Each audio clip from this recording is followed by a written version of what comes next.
این یکی از معدود رایانه‌های کوانتومی شرکت‌های خصوصی. خب همه با چت جی پی تی 4 ذوق کردن، با این میتونیم چت جی پی تی 5 میلیون رو اجرا کنیم.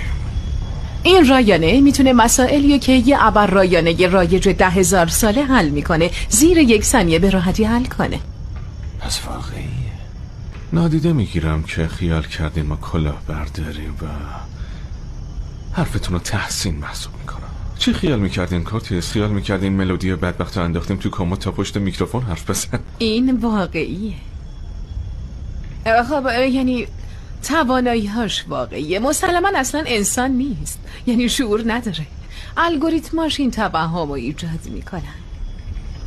آدم وقتی کنارشه حس میکنه کنار یه آدم دیگه است، حس میکنه کنار دوستشه، حس میکنه عضو خانواده‌شه. خیلی دلشون میخواد دوست داشته باشن.